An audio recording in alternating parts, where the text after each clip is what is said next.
everybody, and thank you for joining me today. So I am working well into the peacock's tail. As you can see, there's a ton of threads parked here because it's a very colorful area because of the feathers.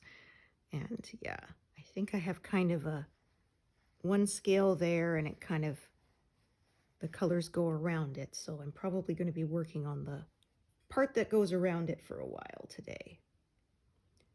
We will see how far we get. But yeah, I am not starting at 0 again today. I am at 120 to begin with. So yeah, did some work. Ooh, pardon me, my goodness. Yeah, did some work earlier this morning. Yeah, it's going to be that kind of a day. Did not sleep the greatest last night. So, oh my gosh. Yeah. I was trying to put my envelope back into the tub there, and instead it flap opened up. So you have to watch so the thread doesn't go all over the place, because that would not be fun. Oh, I had one time my working tray, I tipped it right over, and yeah, that was a fun while as I tried to sort the colors. I was not happy with myself. Yeah. It's rare that that happens, but yeah, I don't have the lid on it because I want it to be easy to just drop threads and pull them out easily. And so yeah, the one drawback was if I tip it over, I end up with a lot of them all mixed together to have to try to figure out. So, oh well. Fortunately, I don't have any pets running around or young kids, so generally the stuff is safe to leave sitting like that. For me, yeah, the danger is usually from me. I'm the klutz. Let's see how far. Okay, so that's where it stops.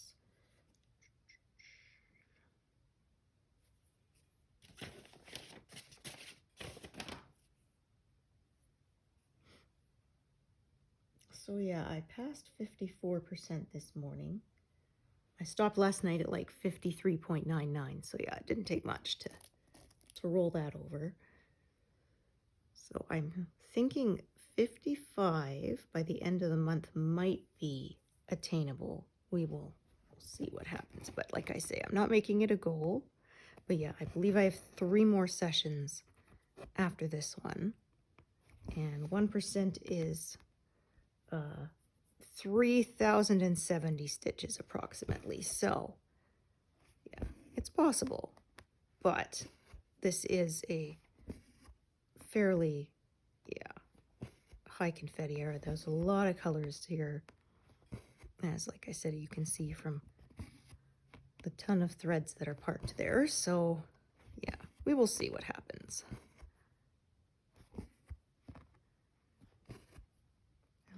As always, sometimes life gets in the way. So yeah. Well, fortunately, the stuff I ordered for Christmas for my kiddos' gift, they arrived. So I always like to shop early before the big rush. And we have the threat of a strike action with Canada Post here. As of the time of this filming, they haven't voted to strike yet, but it is a possibility. So yeah, we will see. But yeah, I ordered my son a bunch of little 3D printed Yoshis. It was on Etsy. They made them look like they're little, like knitted stuffed animals, but they're 3D printed, and yeah, they're adorable. They're just a couple inches high, and if you ordered sort of the whole set of the rainbow colors, they actually gave you a rainbow one. So yeah, pretty darn cute. So yeah, bonus. So yeah, those arrived. I did have to pay some import duties, which I was kind of hoping I wouldn't, but yeah, But luckily it wasn't a lot. It was less than 20 bucks, so not a big deal.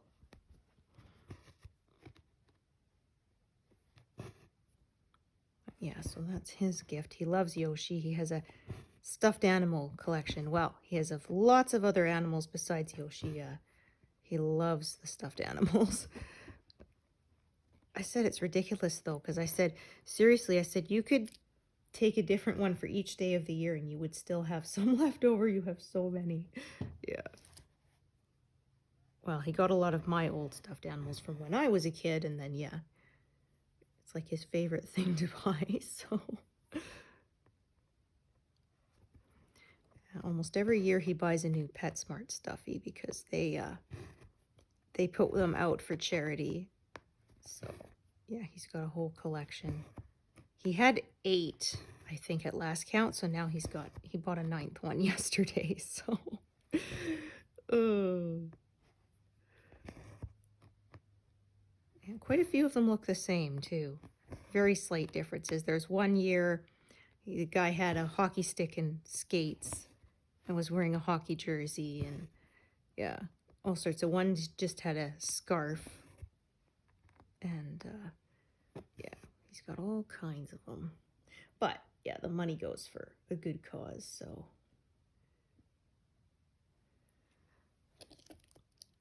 Oops, just fling that away.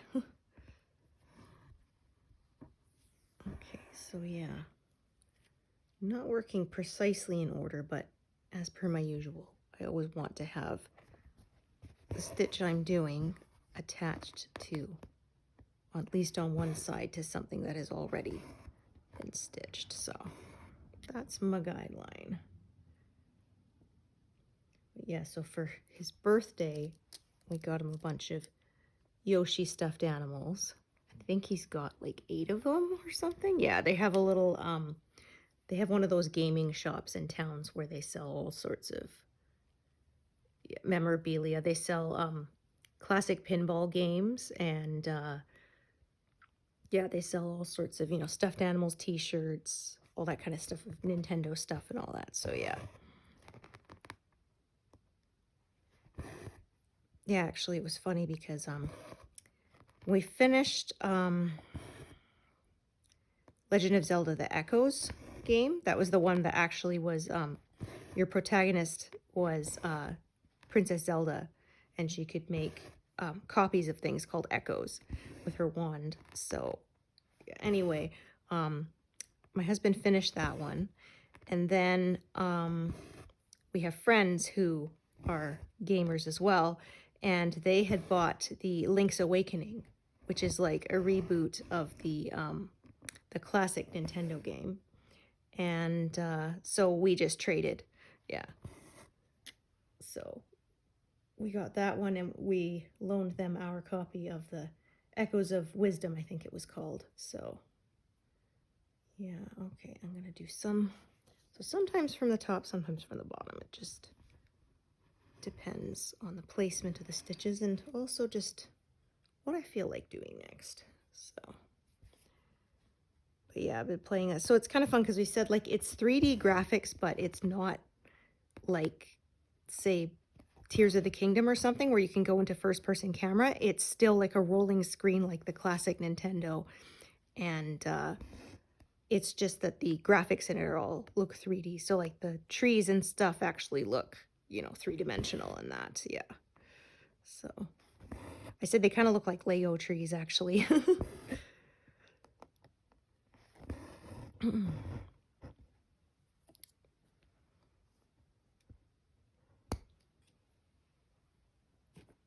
Yeah, so we've been playing that. Yeah, I mean, gamers like their nostalgia, right? Yeah, my husband, one of the guys at work, actually, he had a original Ms. Pac-Man game, and he asked my husband if he could fix it because, yeah, my husband can basically fix anything, so, and he did, so yeah. It was funny because my husband's family, they came to Canada from Hungary, and he said one of the first things he got to play at when they were in Canada was a Pac-Man game, and he didn't know the name of it, and he was like 5, so he asked his mom, "Can I play with the biting toy again?" Which I'm like, that's so cute, because yeah, like, right? So yeah.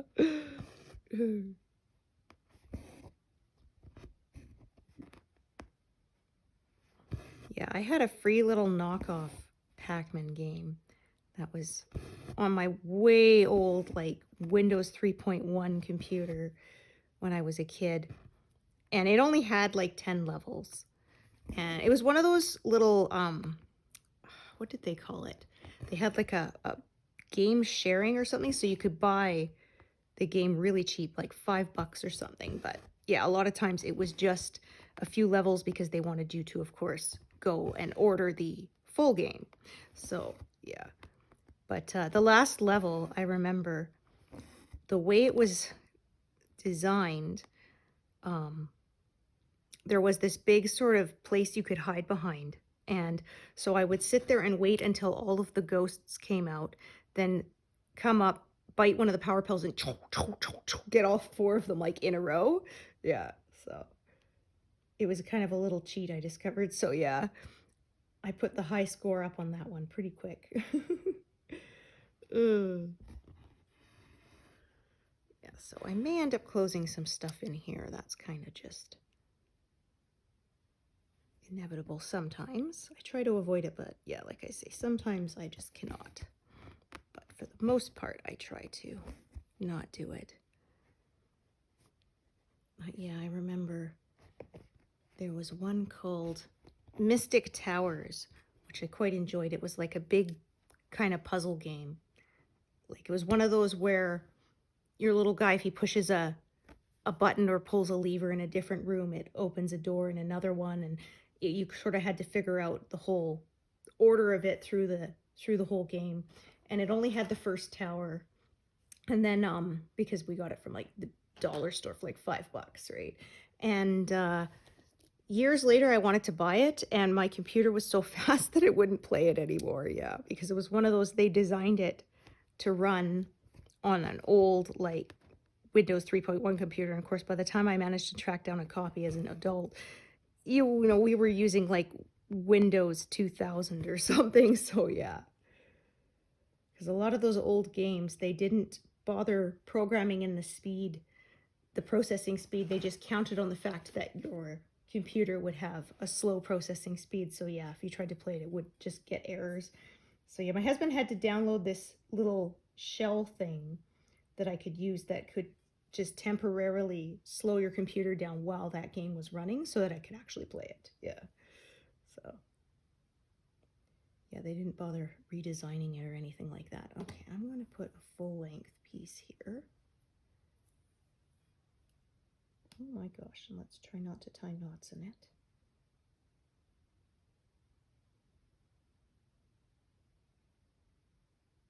Yeah, it's actually kind of interesting because one of the games we loved was called Degeneration, and it was a little, again, like DOS game. It did have graphics, but like, yeah, it was a really simple game, and you have to, again, do puzzles to rescue people who are stuck in the buildings and all that stuff. And actually, I discovered you can now buy it for the Nintendo Switch.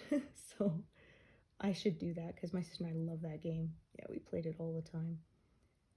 It was one of those, we bought somebody's used computer and it came with it pre-installed, or maybe the person had installed it and never bothered to, you know, format the drive or anything. So yeah. And I always remember in the first little room, it would have a little decoration in the corner, and it would change throughout the year because it would read the computer's calendar. So at Christmas, it would be a Christmas tree. When it was Hanukkah, it would be a menorah. Yeah, Easter, it was like an Easter basket, those kind of things. So yeah, that was kind of fun. It took a while before we figured that out, that it changed. Had to play it a few times, yeah.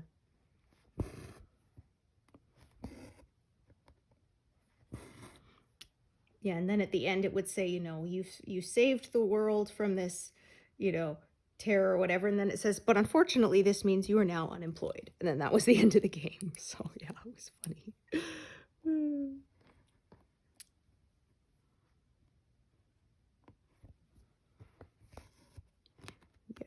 don't play my computer video games as much as I used to. I'm always stitching, but yeah, I still have a big love for it.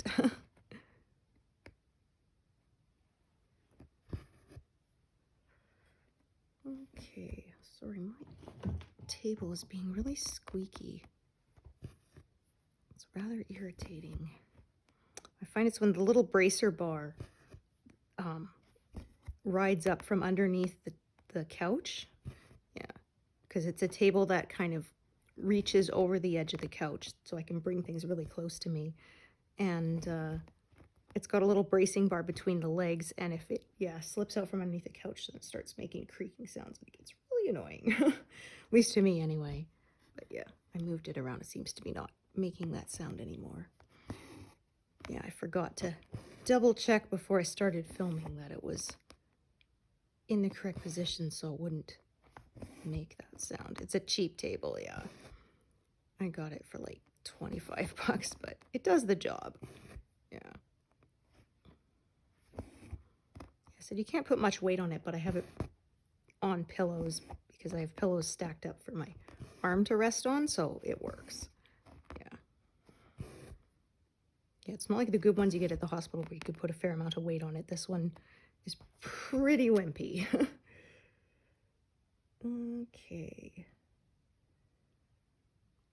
So yeah, I have the kind of color gums here, and then there's sort of a different motif here, so I'm going to cut it off sort of there, and then there's some colors that slant up that way, so I'm just going to sort of fill in this circular area, and then I'll probably start filling that in. I may move the whole frame over too before I do that.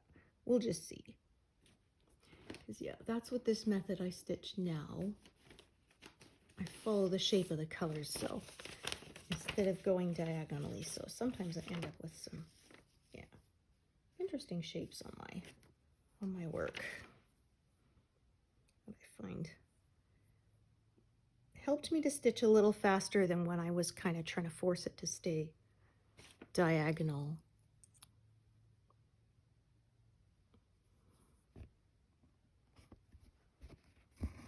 And I find too, following the shape of the colors means I generally don't leave any sharp lines anywhere, which means less likely to have lines show up in the finished piece, because yeah, we don't want that.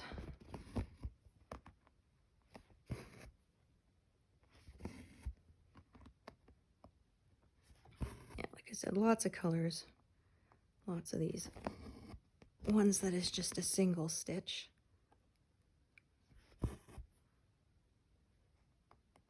So yeah, it kind of slows things down, so to stop and do those, but I figure it's either that or fill them all in at the end anyway, which slows things down at the end, yeah. I used to stitch by page, and I used to stitch by color, and yeah, I found that sometimes filling in those last stitches sometimes took me 2 or 3 days because they were like all different colors, and yeah. Pardon me, that was frustrating. So yeah, that's one thing I like about this is when I reach the end of the section, there should be no missed stitches unless I made a mistake, which yeah, can happen.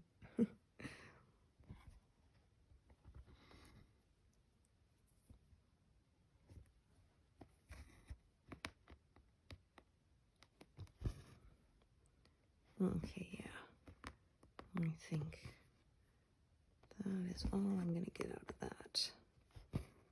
Yeah.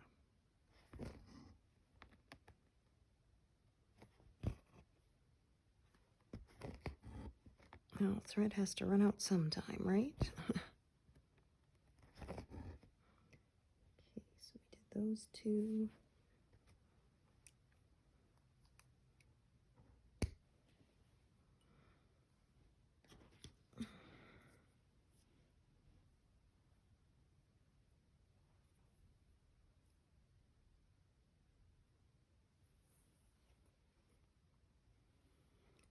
Yeah, so we are back to having no snow. We had a day of snow and then it all melted. And then it's not calling for any for a bit, so yeah, it's so mild this winter. But yeah, I often say that means we pay for it in January, February, where we have a horrible cold snap where it's like -50. Pardon me. Oh my. Sorry, my throat is a little sore today, so yeah.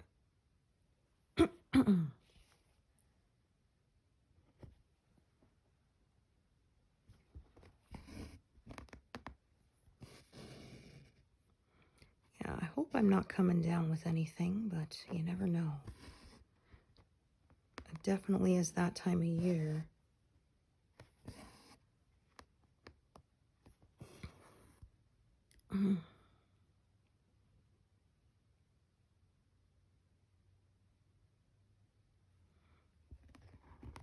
Yeah, there's going to be a lot of changing colors here. Hopefully that should keep it interesting for you all.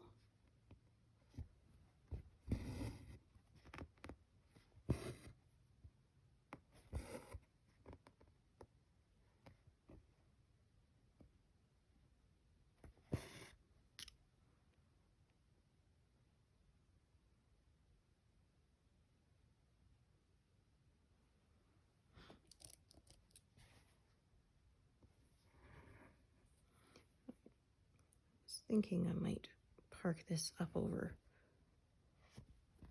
here, but yeah, it's too short to park anywhere, so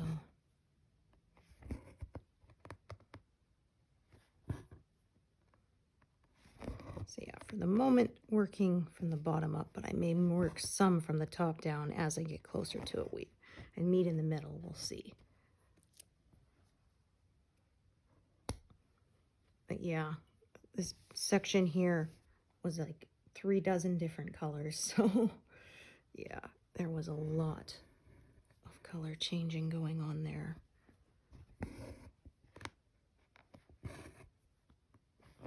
Yeah, I don't think there's many big blocks of color left in this piece. There's a little bit, I think, on like the fence post. Yeah. And I think maybe in like the very bottom right-hand corner where it kind of almost fades into like a watercolor look, there doesn't look to be as many colors there. So we'll see when I get there. Yeah.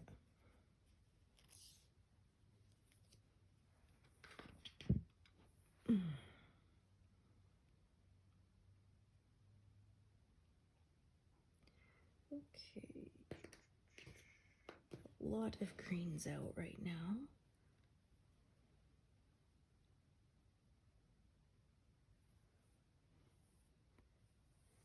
Yeah, I actually have so many colors. My working tray is almost completely full. I've got only like half dozen slots left out of like 30 something.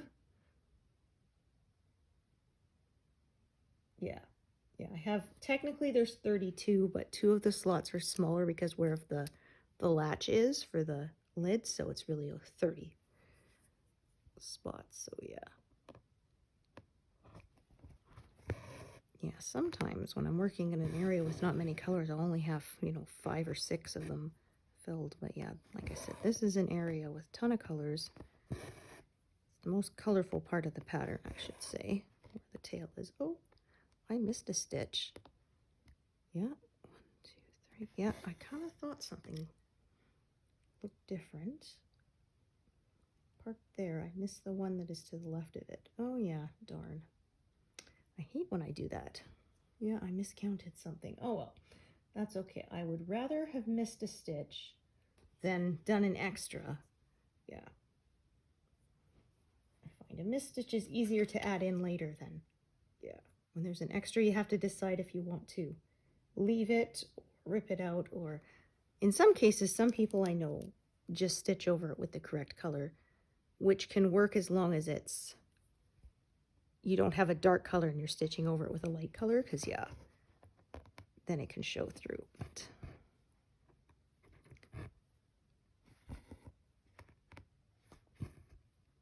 yeah, I tend to not do that, the stitching over. I know plenty of people have done it and said that you can't tell, but I don't know. It's just one of those things that would bug me. So yeah, for me, it's usually a choice of, do I leave it? Is it close enough that I can leave it?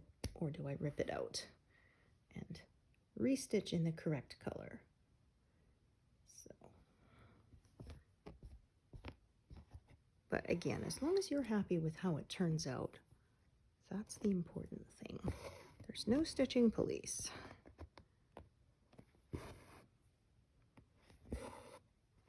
So yes, there's another reason why I grid, because when I make a mistake like that, I have those landmarks to count from and see exactly what stitch is actually incorrect or missing. That was not correct. Speaking of incorrect, yeah, I pierced the cloth in the wrong spot there. I hate when I do that. There, that is better.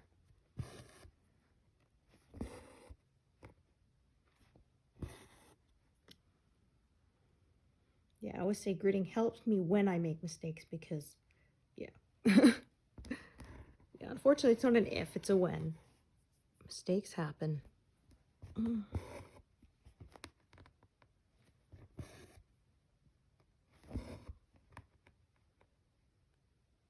So yeah, slightly out of order here, but like I say, I try not to close in on all four, which the stitch is not.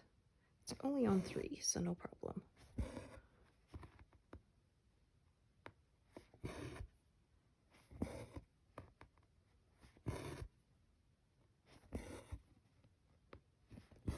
So yeah, I started at a round number. I was at 120 done before I started filming, so that should make the mental math a little easier.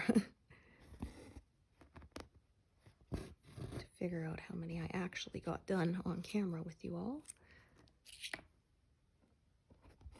And there. That's better.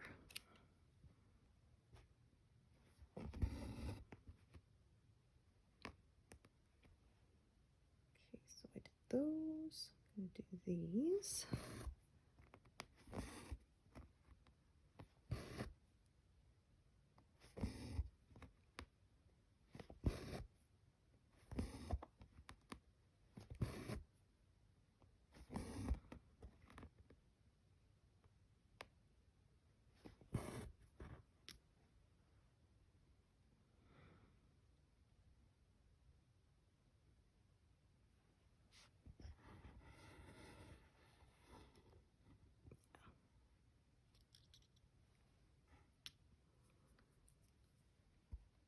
So yeah, like I said, I'm going to kind of fill it into about here, and then going to go back up and fill in some more, kind of cut it off there for now. That is the plan, although I may change it because, yeah, if you've watched me for a while, you know I stitch by the seat of my pants. I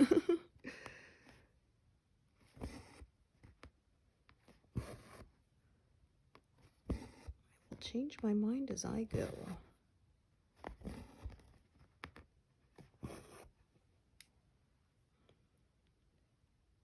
Yeah, so I have the house to myself for a few days. My husband is away for work, and our son went with him. Yeah, because he's got some time off school, so.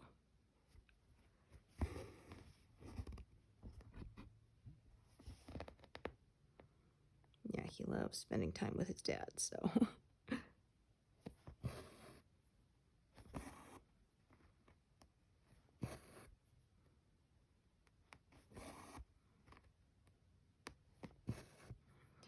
Yeah, before we had him, I often went along when I wasn't working. Yeah, it actually was nice. Got to stay at a bed and breakfast once for a few days, which was a really nice place, yeah. Yeah, I wonder if they're still around. That's a long time ago. That was before our son was born, and he's going to be 18 in the spring. Holy cow.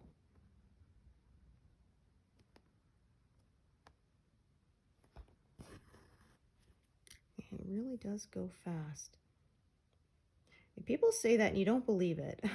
Or it's like when they're really little and the days are exhausting and, you know, they're not sleeping through the night and stuff. Yeah, people say it goes fast and you feel like, no, it doesn't. You know? But yeah, when you get to the end of it, it's like, okay, yeah, that did just zoom on by. That was in Faulty Towers one time. Yeah, Basil Faulty says, you know, zoom. What was that? Oh, that was your life, mate. Says, oh, that was quick. Do I get another? Nope, sorry, mate. That's your lot. Yeah, my family, we loved British comedies, so we watched a lot of them. Yeah. So we're gonna introduce Kiddo to Red Dwarf next once we're done. We're watching Home Improvement right now, so yeah. We've done Star Trek The Next Generation. I said Deep Space Nine and Voyager are on the list. He watches Lower Decks with us. Yeah. Oh, I said Futurama's another one, yeah. Yeah, we still got a list, so stuff we want to share with him.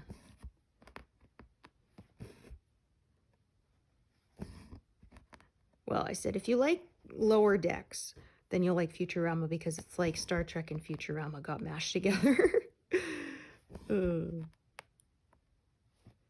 Yeah, there were a lot of very serious Star Trek fans who didn't like Lower Decks, saying it's almost like a spoof of itself, but that's honestly why I like it.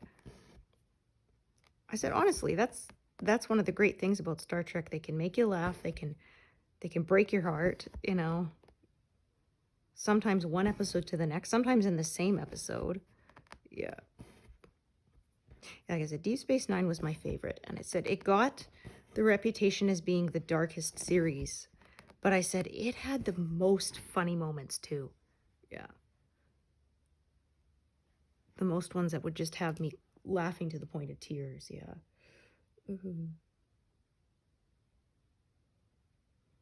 Okay, actually, let's take a look at that. I might unpark and actually do the bottom ones first. Yeah, because that is a long one. And I didn't think ahead. So yeah, I'm going to actually unpark this, do these two along this edge here, and then park it back where it was. Since, yeah, I'm growing from sort of the bottom up rather than the top down. To me, that just makes more sense. I don't need to mark the parking because I already did it. Okay, so let's take a look here. So yeah, again, I'm gonna go back up to this corner, grow down from here, and then do it again and again.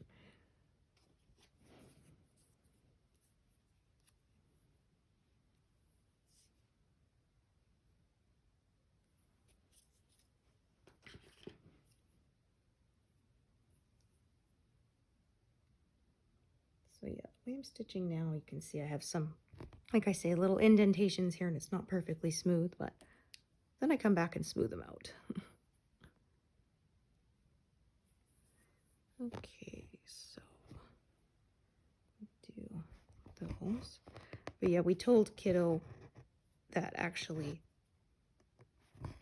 he missed, we've only watched Next Generation with him, and we said, honestly, you should have seen the rest of the 90s Trek before you watched Lower Decks, because yeah, there was a ton of jokes that just flew over his head because yeah, they were referencing things on Voyager or Deep Space Nine, so yeah.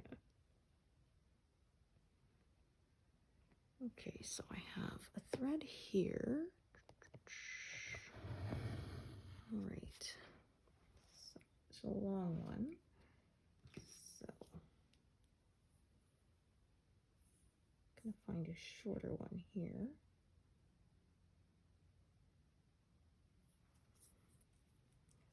Oh yeah.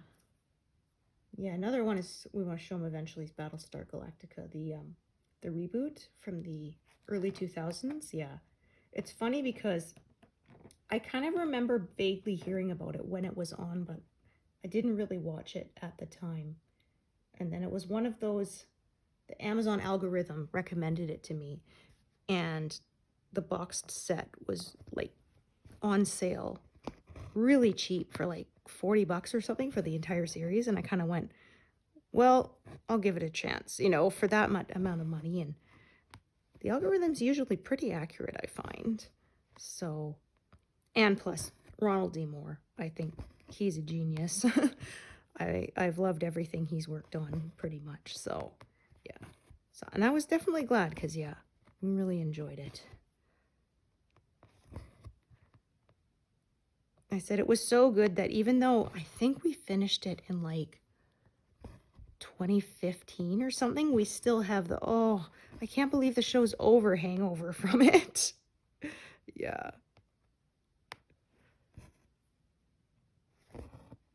Yeah, it was funny because watching the behind the scenes stuff, he said they had, you know, the little recap and it would always end with, and they have a plan. And he's like, yeah, I didn't have a plan, you know? I was figuring it out as I went along, but yeah. I said, honestly, I think that's one of the things I find brilliant about him is when he ties it all together, you would think that he had planned it that way from the beginning because, like Deep Space Nine, they had the talk about the founders. And it was funny because they had no idea who the founders of the Dominion were when they first started writing about it. And it was funny because they said two of the writers got together and they said, well, what if the founders were Odo's people? And they're like, no, that's too out there. Nobody's ever going to buy that, right? But then they said, well, let's pitch it anyway. We don't know. He might like it. So they go and they pitch it and they said, we had this really wacky idea. What if the founders were Odo's people? And he's like, that's exactly what I was thinking, but I thought it was too, of a far out there idea that it wouldn't work. So, yeah, that's what it ended up being. And yeah, if you didn't know when you watch it, it fits, and you would think that he planned it from the beginning when they totally had not. Yeah. So that's one of the risks of doing the show. You don't write the whole thing at the beginning, right? You just figure it out as you go along. And so sometimes you end up with some pretty bad missteps, but sometimes it just all fits together. Yeah. And when it does, it's magic. Yeah, there was one podcaster I like to listen to who said that that's actually why she won't watch a lot of TV. She said she'll watch miniseries because they have an ending. They know where the ending is. They know exactly where they're going. They fill in this stuff, but it's all planned. And she said, yeah, with network TV, they're just trying to keep going. They're trying to get syndication. And so she said, yeah, she doesn't like that they don't know where they're going with the story. So, yeah, I thought that was kind of interesting. But I do get it. There are some shows where you're just like, this should have ended like 3 seasons ago and now it's just getting ridiculous. Yeah. Like, my husband really enjoyed the fantasy series Once Upon a Time. And then he said, I think it was the last season that they basically just rebooted it and started it from the beginning again because they didn't know what else to do. And he's just like, well, that's silly, right? They should have just ended it where there was a good ending. But of course, that was the whole thing. They're trying to keep going. They're trying to milk it for as long as they can. Yeah. So I said there's some shows where I'm like, oh, it ended too soon. But then I'm like, you know what, though? I would rather be left going, I wish there was more than the whole, oh, just pretend the last 2 seasons didn't happen because they killed it. They jumped the shark and it was awful. Yeah. Which is kind of funny because that reminds me, the phrase jumping the shark, they said the opposite is a lot of people call it growing the beard because in The Next Generation, when Riker got his beard, they said is when the show started to get much better. So, yeah. The interesting thing is, too, that wasn't even planned.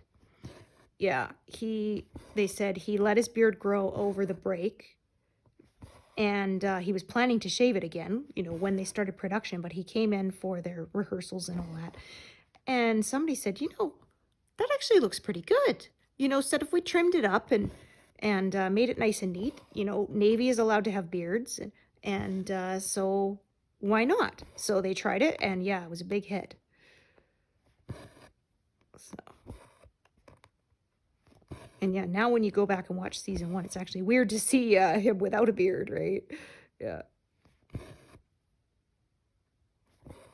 And they said, yeah, that would work for Deep Space Nine too, because yeah, I think it was season 4 or something. Yeah, he shaved his head and grew a goatee. And, yeah, the show started to get really good. then. So they said, yeah, the growing the beard was literally the same thing there when the show started to get better. Yeah, it's interesting because you'll get mixed reviews. I have people who say, oh, only watch the first 3 seasons. The last were terrible. And then there's a lot who say, oh, just skip the first 3 seasons, you know. Yeah, so. But I say, you can't skip the first 3 seasons. There are some really good episodes in there. Including one of my favorites, which was a bottle show called Duet. And my gosh, yeah.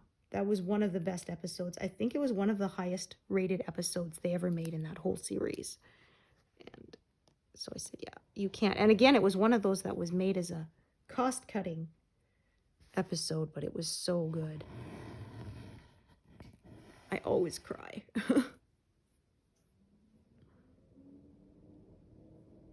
Yeah, it was funny talking about Ronald D. Moore earlier.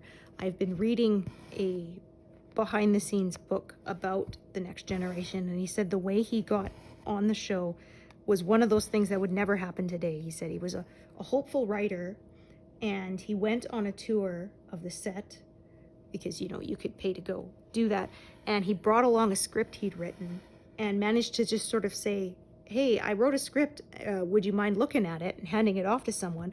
And they actually did, and they loved it.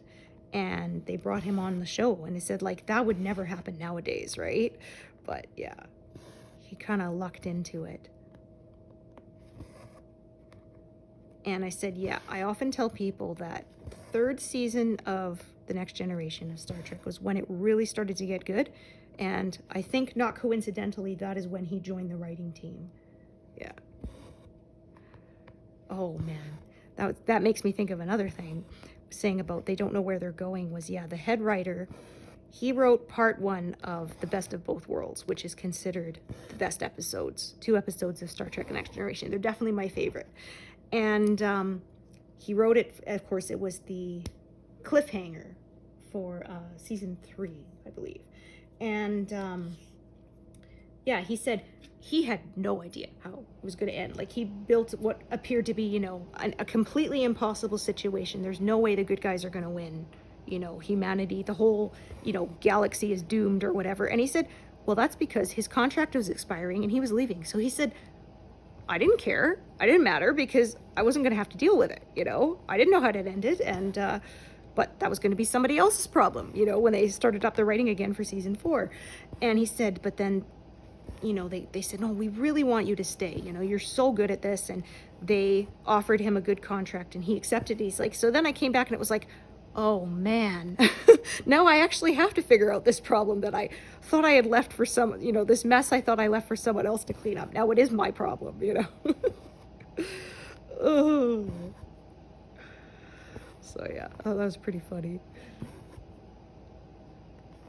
Yeah, that was, I remember right when The Next Generation was ending, I think it was Q13 station or something, but anyway, they had a viewer's choice marathon, so people got to phone in and vote for their favorite episodes or whatever. And of course, yeah, episodes 1 and 2 were the best of both worlds. And I remember it was like, oh, viewer's choice marathon, and I desperately ran to the shelf and tried to find a VHS tape, because, yeah, dating myself here, but yeah, that was like 94, I think it ended, something like that. So anyway, on the shelf that had enough room to hold 5 episodes, and I did, and I managed to catch it just as it was starting, and yeah, so it had those, and I watched that tape over and over till it practically fell apart. It was, number 5 was Relics, I believe, the one that where they brought Scotty back, and then there was The Inner Light, which of course is one of the best episodes they made, in my opinion, and Yesterday's Enterprise, and then Best of Both Worlds parts 1 and 2. So yeah.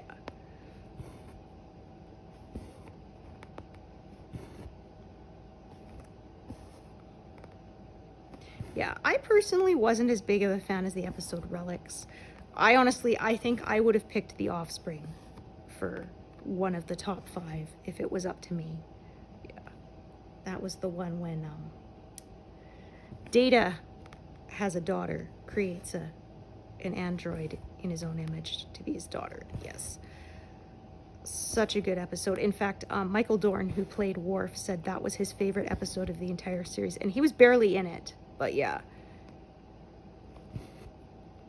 It's definitely one of the really good ones. I cannot watch it without bawling at the end. And it's one of those, it's like, I know how it's going to end. It doesn't matter. I'm still wrecked at the end of it, yeah.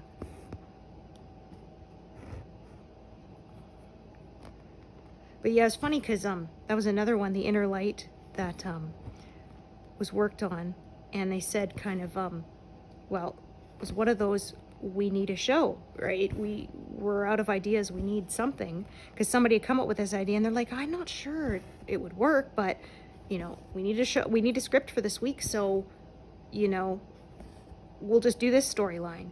And not expecting it to resonate so much with the fans, yeah, that it became one of the favorites.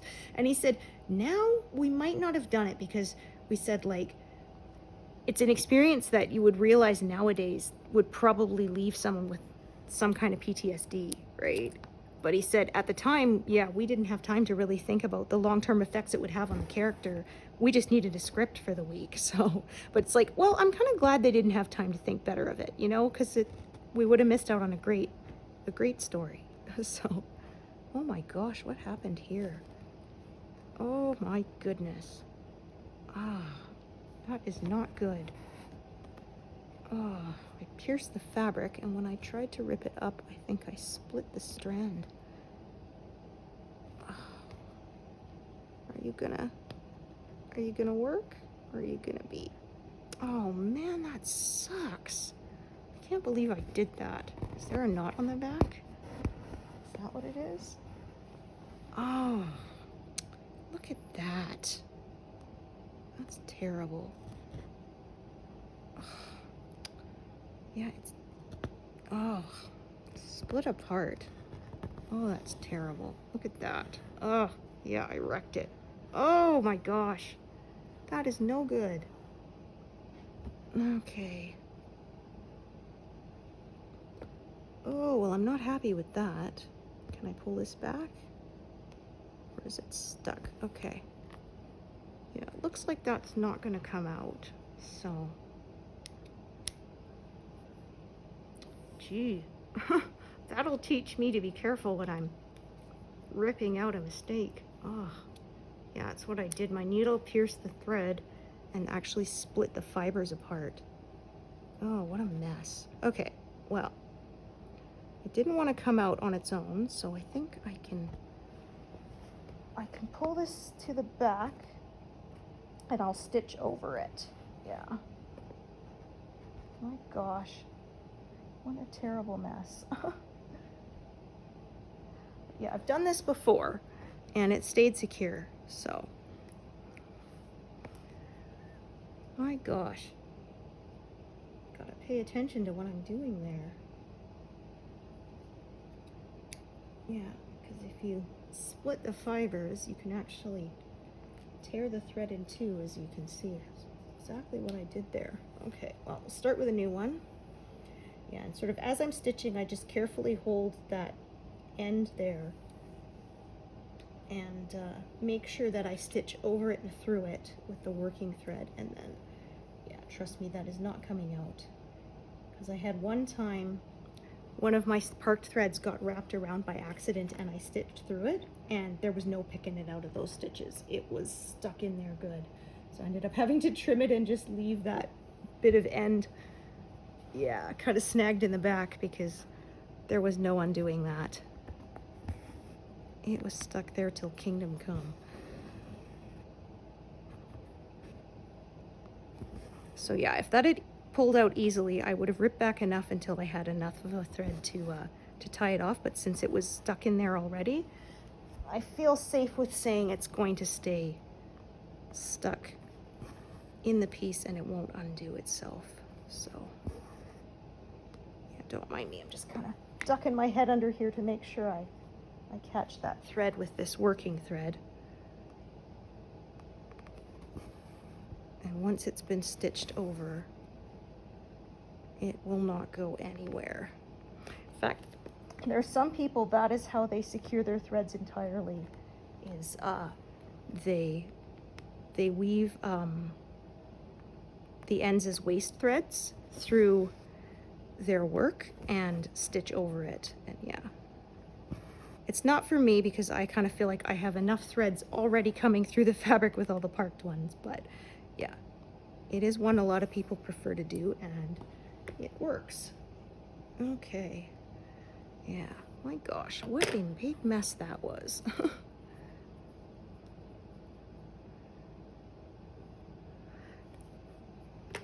Yeah, I like that my needles are a little sharper than the standard tapestry. I found these are a little bit, but I like that in that it makes it easier to do the pin stitches. However, the one drawback is what you just saw.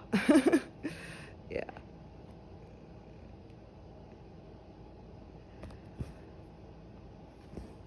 Okay, so 1, 2, 3.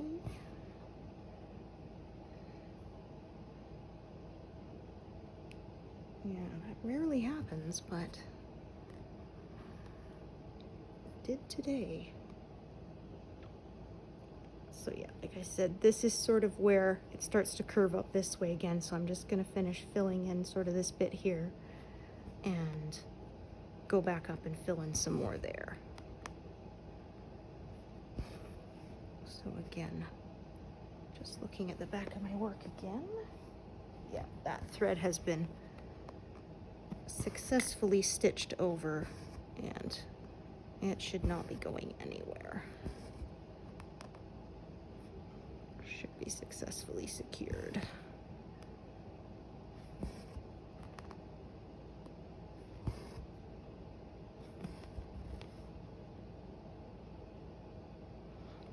Okay, 1, 2, 3, 4, 1, 2. So yeah, pretty much anything that goes past this grid line, I'm going to park and unthread and stitch later.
Yeah, may cut it off actually a little bit before this grid line because like I said, that's where it's starting to curve the other way.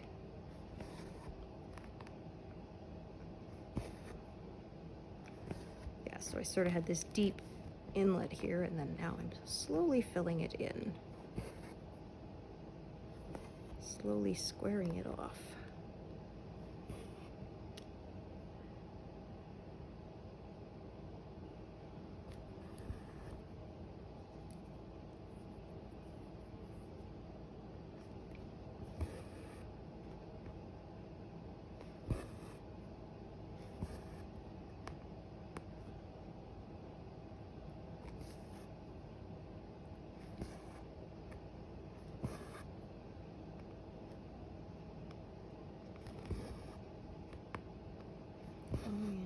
I just realized I totally forgot about Murdoch Mysteries again last week.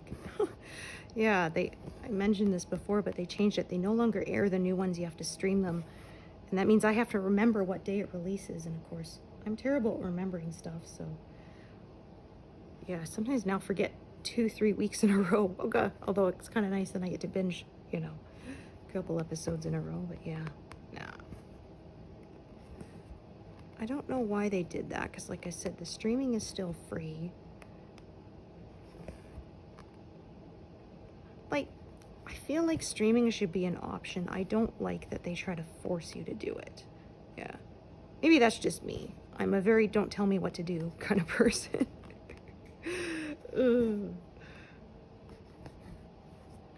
Yeah, I love that Pingu meme or whatever when it says, when somebody tells me to do something I was already planning on doing, it's like, well, now I am not doing it. It's like, yeah, that's totally me.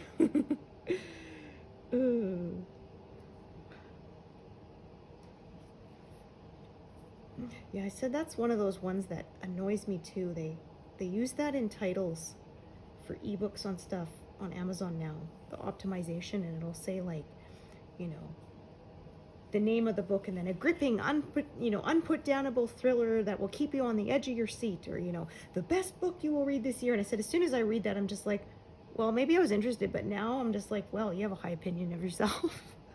You know, the book you must read. Well, I was thinking of reading it, but now that you told me I have to, forget it, you know. Yeah, I get why people do that. They're trying to get their stuff noticed more, but yeah, these where there's like 16 keywords in the title, that's not a title, you know. And if I never read the word unputdownable again, it'll be too soon. I'll tell you that.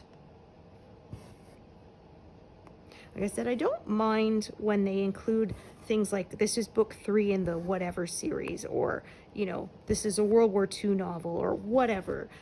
But yeah, when it's the whole, you must read this, or this will be the best book of the year, and yeah.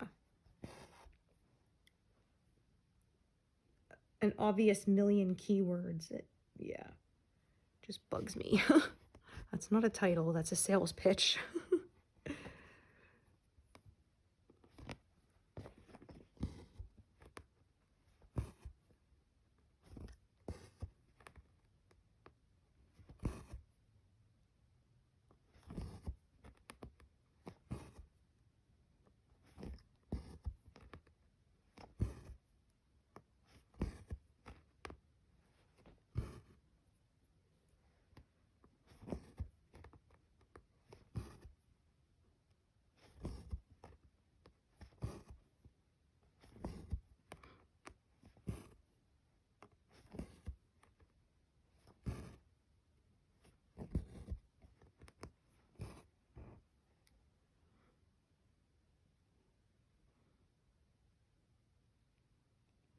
Okay, so yeah, I'm going to bring the thread up from the bottom for that one.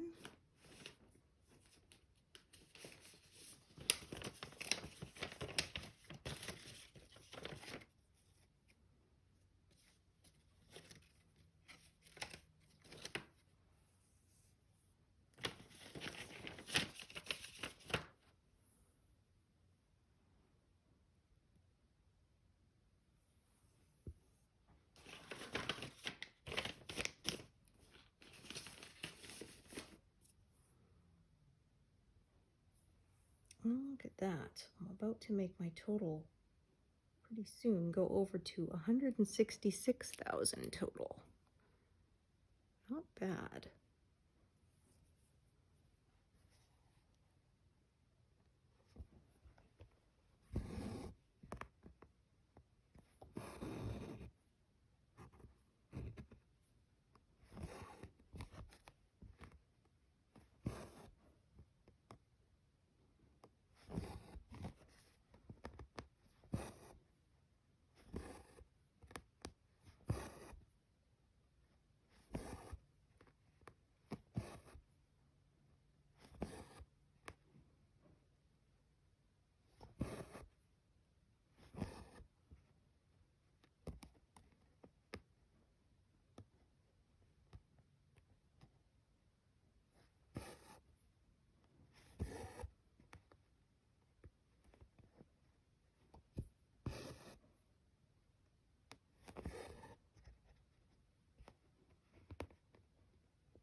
yes, sometimes I'll split it up like I'm doing here till I fill in other colors around it.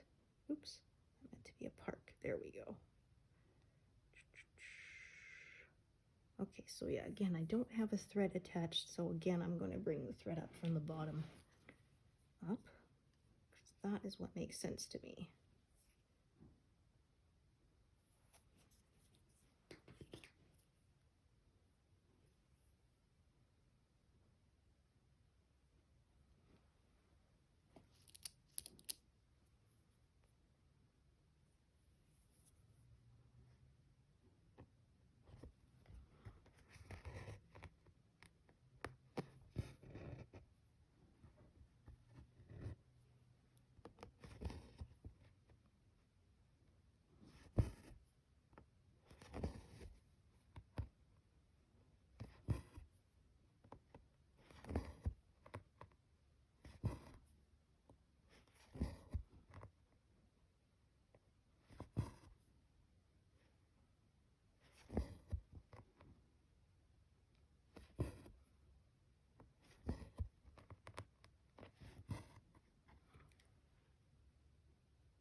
Okay.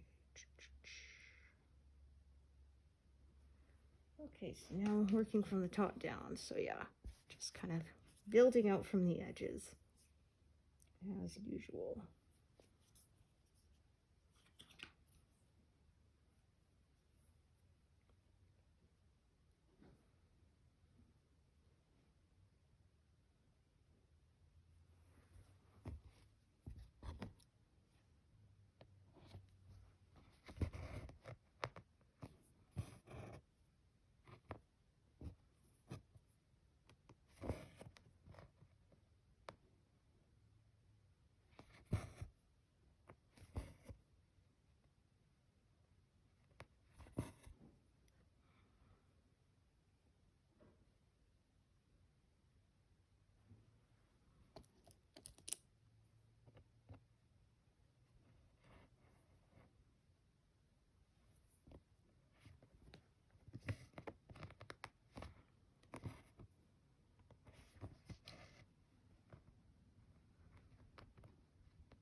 All right, why don't we stitch to 300 done today?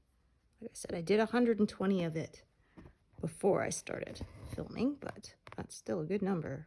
That's almost 200 stitches, so yeah, I would call that a good bit of progress.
Okay, so stitch to just over 300.